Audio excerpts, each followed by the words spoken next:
No somos caballos.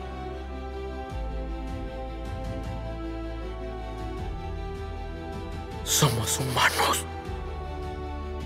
Empecemos por el libro que apareció casi al final de la temporada 1, ese archivo que supuestamente contiene los registros de los 30 años de historia del juego. Este mismo libro apareció brevemente en la temporada 3, cuando Noeul se infiltra en la sala del líder, y cada vez que lo veo en escena me convenzo aún más de una cosa: ese libro en realidad está vacío. Estoy seguro de que no tiene contenido alguno, que solo es una utilería con hojas en blanco creada solo para el rodaje. Y si lo piensas bien, eso representa muy bien a la serie en general. Estamos hablando de una isla en Corea del Sur donde cada año trasladan a 456 participantes junto con decenas de trabajadores. Solo el personal que mantiene las instalaciones parecería ser de al menos 100 personas.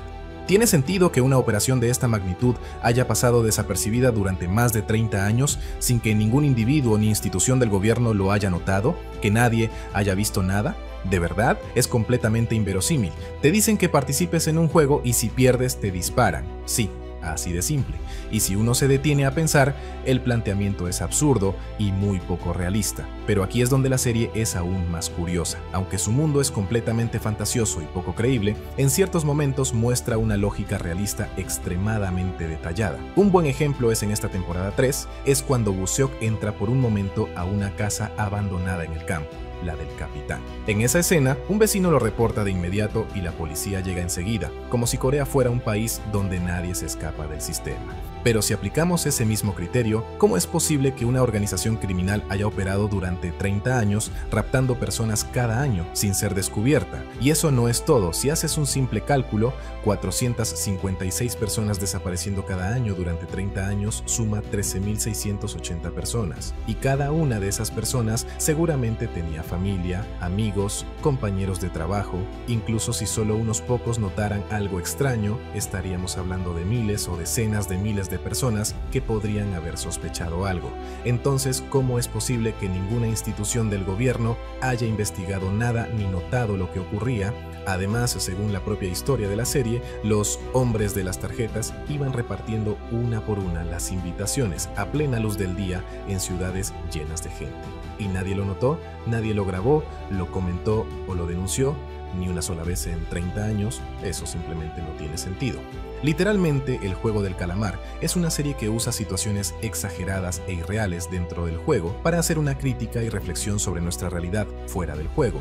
Ese es su enfoque, un tono satírico y reflexivo. Pero lo realmente irónico es que en una serie donde no hacía falta tomarse la realidad tan en serio, los propios creadores fueron quienes empezaron a forzar que el espectador comenzara a buscarle lógica a todo. Durante la temporada 1, el público simplemente esperaba el próximo juego, quería saber quién sería eliminado en la siguiente ronda y nada más. No había razón para cuestionarse otros aspectos. Pero eso empezó a cambiar en la temporada 2. Todo se volvió un poco extraño cuando, según la historia, un juego que llevaba supuestamente 30 años funcionando de pronto añadió nuevas reglas. De la nada empezaron a introducir votaciones democráticas en cada ronda, como si fuera algo natural entre los participantes. Y claro, uno se empieza a preguntar, ¿no se suponía que esto era un juego cruel y totalitario?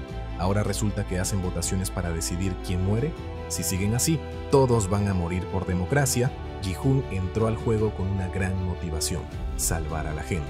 Pero al darse cuenta de que nadie comprendía sus nobles intenciones, comenzó a frustrarse y a llenarse de desconfianza, y como ya no veía forma de lograr su propósito dentro del sistema, llega a la conclusión de que debe destruir el sistema por completo. Así es como nuestro protagonista evoluciona hasta convertirse en una especie de revolucionario político que se lanza a una guerra abierta contra los soldados, quienes prácticamente son militares de élite. Pero claro, cuando un personaje se enfrenta directamente al sistema, la historia se ve obligada a mostrar cómo funciona ese sistema, a enfocarse en quién está detrás del juego, por qué existe y cómo se ha mantenido todo este tiempo. En otras palabras, la serie comienza a exponer su punto más débil, ese vacío que es la historia de los 30 años del juego, esa estructura que en realidad nunca fue sólida ni detallada. Y entonces pasan cosas como estas. Aparecen actores extranjeros, los VIPs de manera torpe y forzada, quitándose la máscara de soldado rosa. El jefe de escuadrón bebe whisky y fuma puros como si fuera James Bond, y luego muere de forma absurda. El frontman, que supuestamente heredó el puesto de Oh Il-nam, no tiene motivaciones claras y su desarrollo no convence. Al principio parece querer destruir a Gi-hun, pero al final, como si se hubiera conmovido por su sacrificio, va hasta Los Ángeles a ver a su hija y pone cara de tristeza. Y en cada uno de esos momentos uno no puede evitar notar lo increíblemente frágil que es este sistema que, según la historia, ha durado 30 años. Una estructura que se supone impenetrable y legendaria, pero que se desarma sola con cada escena.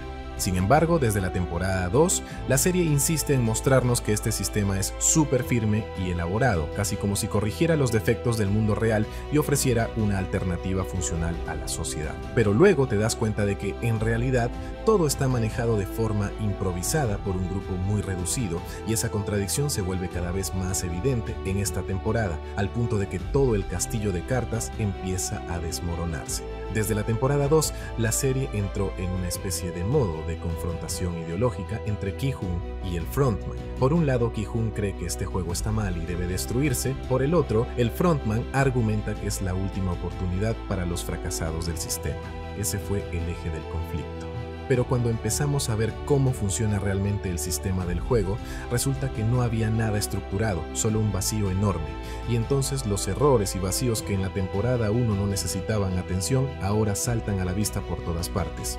Y hay algo aún más grave. En esta temporada no hay ni un solo personaje con el que el espectador pueda conectar emocionalmente. Gi-hun decide liderar una rebelión, pero termina provocando un montón de muertes. Después de eso se hunde mentalmente, ni siquiera participa en las votaciones y evade toda responsabilidad por lo que hizo. Pasa más de la mitad de la temporada como un cadáver sentado, dejando al público desconcertado. Y yo me preguntaba, ¿qué sentido tiene hacer que los espectadores sientan desprecio por el protagonista? ¿Qué se gana con eso? Se comporta como un niño resentido, encerrado en su cuarto, negándose a votar o a participar en nada, tirando toda responsabilidad a los demás, y luego de la nada ve al bebé desamparado y tiene una iluminación repentina, decidiendo que ahora será el mártir más justo de todos. ¿Quién podría conectar emocionalmente con algo así?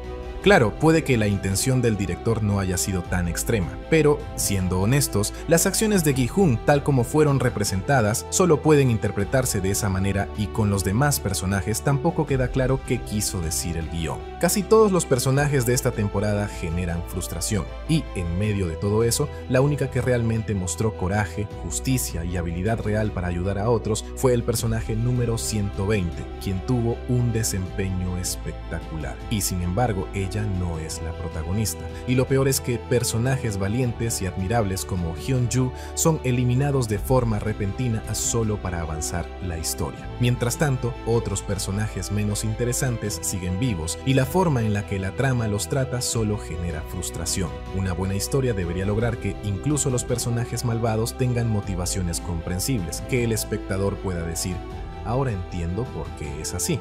Pero aquí, los buenos son simplemente buenos porque sí, sin profundidad. Y los malos parecen tipos que o se tragaron algún elixir del mal o están completamente locos por el dinero y por eso arriesgan su vida en el juego sin dudar. En esta temporada los personajes son simplemente locos desde el principio y por eso hacen cosas malas. O buenos desde el principio y por eso se sacrifican sin dudar. Es todo tan simplista y binario que los personajes no se sienten humanos. Parecen muñecos mal programados, como maniquíes sin emociones, moviéndose solo para que la historia avance, y aún así el juego del calamar sigue rompiendo récords globales gracias al nombre que se ganó con la temporada 1.